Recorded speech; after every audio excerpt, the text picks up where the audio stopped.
गिलियात में सियाहत तो, गिलियात में सियाहत तो, मरी में सियाहत तो, गरीबों का मुआशी कत्ल सियाहत को दोबारा शुरू किया जाए। गिलियात में सियाहत को,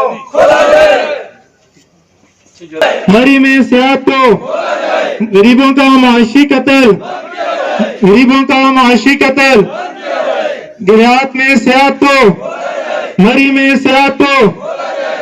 हम ये कहते हैं कि वो जो लोग तहय्युश अपनी रिहाइशगाहों में ठंडे एसी वाले कमरे में बैठ के पॉलिसियां बनाते हैं, वो आज देखें यहाँ पे आके, वो आज देखें घोड़े वालों को देखें, वो आज देखें जाके छली वालों को देखें, वो आज आके देखें इन गाइडों को देखें, वो ट्रांसपोर्ट चलाने वालों को देखें, वो होटल के मुलाजमीन को देखें, वो छोटे दुकानदारों को देखें, वो देखें कि भूख क्या होती है, वो ये देखें कि इफ्लास क्या होता है, वो ये देखें कि जब ये भूख और इफ्लास तंग करता है तो फिर कोई कानून नहीं रहता, किसी कानून की पासदारी नहीं रहती, किसी कानून की धज्जियां उड़ाई जाती है। और मैं ये गुजारिश करूंगा, मैं ये इस प्लेटफॉर्म से पहले ये गुजारिश करूंगा कि हमें उस हद तक न जाने दिया जाए कि जब कानून की धज्जियां उड़ा दे, और कानून की धज्जियां हम इसलिए उड़ाएंगे कि कानून हमें तहफ़्फ़ुज़ देता है, कानून हमें हमारे बुनियादी हुकूक देता है, और अगर हमें हुकूमत बुनियादी हुकूक नहीं देती तो फिर मैं समझता हूं, और ये लोग, ये पहाड़ के लोग, ये अपने हुकूक छीनना भी जानते हैं और अपने हुकूक के लिए लड़ना भी जानते हैं।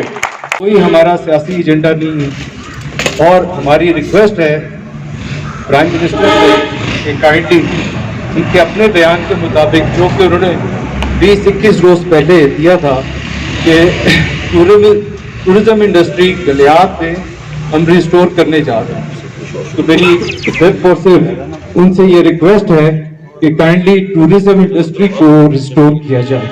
शुक्रिया। इस चीज का मुझे इंतहाई दुख है कि डीसी साहब के पास हमारे कुछ साथी गए कि जिन्होंने हमारे इस नत्या गली को दफा 144 में और कोरोना का नाम डालकर हमें बदनाम किया गया। एक तो हमारा इलाका यहाँ पे फाका कशी और गुर्बत की वजह से, यहाँ के लोगों की होटल इंडस्ट्री बंद होने की वजह से हमारे घरों के चूल्हे ठंडे हो गए हैं। दूसरा, हमारे घरों के चूल्हे ठंडे होने के साथ साथ हमें ज़हनी टॉर्चर भी किया जा रहा है। हमारी मस्जिदों में ऐलान हुआ कि यहाँ पे मलाच में नदिया गली में दफा 144 लग गई है। कहाँ पे दफा 144 है? हमारे पूरी यूनियन काउंसिल में अल्लाह के फजल करम से एक बंदा भी हमारा कोरोना का मरीज नहीं है। अगर पूरे पाकिस्तान में जब हड़ताल की बात हुई तो ट्रांसपोर्टर ने हड़ताल की धमकी दी, तो वो बगैर किसी एसओपीज, एक नाम एसओपीज है, एसओपीज की ये हालत है उसकी कि आप स्विगी देखें जो हमारे पास चलती है, बड़ी गाड़ियों को छोड़े, दोनों साइडों पर जब सवारियां बैठी हो तो वो कौन से एसओपीज होंगे? यही हालत आप देखें। कैरी डब्बे से हमारे भाई हैं, उनका कारोबार खुला, हमें खुशी है, पर एसओपीज का नाम ना लें। अगर एसओपीज की बात करेंगे तो हमारे वज़ीर-ए-आज़म पाकिस्तान ईद के मौका पर जब नथिया गली में रहे तो उस वक्त एसओपीज कहां थे? हमारे आज भी छोटे होटल, गरीब दुकानदार, छल्ली और गोहे वाले तो बंद है, बड़े बड़े लोग आज भी आपकी नथा गली, डूबा गली, छांगला गली के रेस्ट हाउसेज में मौजूद है। क्या उनके लिए कोई एसओपीज नहीं है? क्या वो उस कानून से मुस्तस्ना है? अगर ये कानून से मुस्तस्ना नहीं तो उनको भी रोका जाए। पीएम साहब इमरान खान साहब वो वाहिद प्राइम मिनिस्टर है जिसने आज तक फुली लॉकडाउन की बात नहीं की।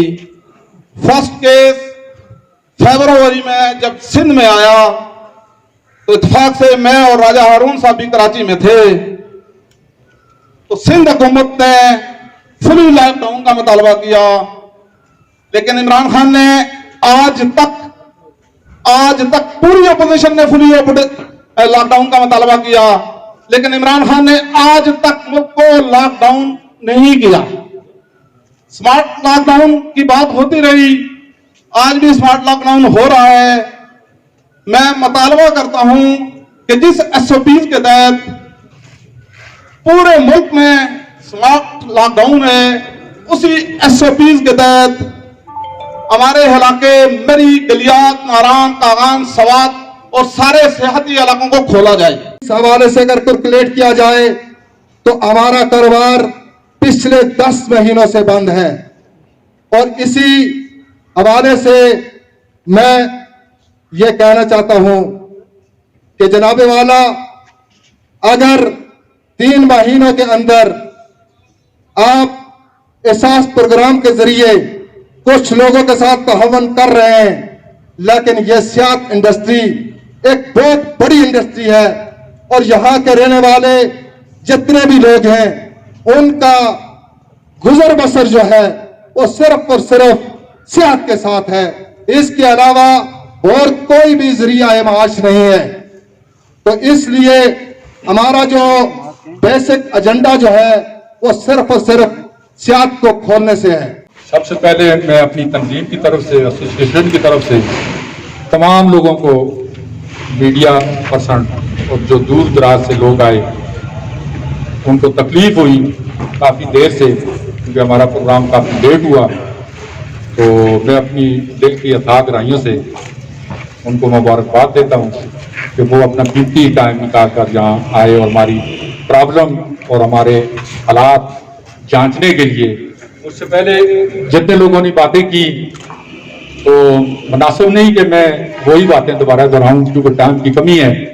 तो इसलिए बात कोरोना की हो रही है, तो एक टेक्निकल बात है कि जो आदमी अच्छा गली में आना चाहता है उसकी अगर बहन, माँ, बाप बीमार है तो वो कभी नशे गली नहीं आएगा। और दूसरी बात यह है कि जो जहां पे कोरोना है वहां ऑलरेडी लॉकडाउन है, तो जहां पे लोग लॉकडाउन नहीं है तो वो लोग तो आ सकते हैं। दूसरी बात यह है कि हमारे लोग जो 5 फुट बर्फ, 6 फुट बर्फ में गुजारा करते हैं, उनकी फैमिलियां यहीं रहती हैं और वो उन्हीं कस्टमरों के साथ बाफाजत उनको अपने घर तक पहुंचाते हैं। हम लोगों ने ये यहाँ पे जो है प्रोटेस्ट किया है कि ये होटल इंडस्ट्री को खोला जाए।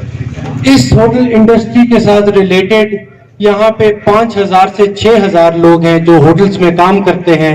इसके अलावा यहाँ पे इस होटल इंडस्ट्री से रिलेटेड यहाँ पे कई सारा कारोबार ही होटल इंडस्ट्री से यहाँ पे रिलेटेड है।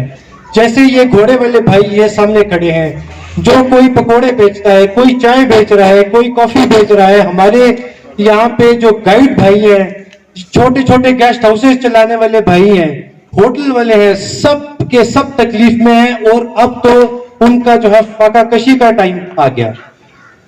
मैं दूसरा अपने ऐवान में बैठे हुए भाइयों से ये पूछना चाहता हूं कि मुझे ये बताया जाए कि जो होटल है, पीसी होटल हो गया, पर्ल कॉन्टिनेंटल, जैसे कि हो गया मैरियट होटल, जैसे कि हो गया जो है सरीना होटल, अभी कुछ दिन पहले 2-3 दिन पहले पिशावर का पीसी ओपन किया है, वो होटल आप ओपन कर रहे हैं और हमारे जो गलियात के होटल है वो आपने लॉकडाउन किया हुआ है। मैं ये ऐवान में लोगों, जो ऐवान में लोग बैठे हुए हैं उनसे ये पूछना चाहता हूं कि इसकी क्या वजह है।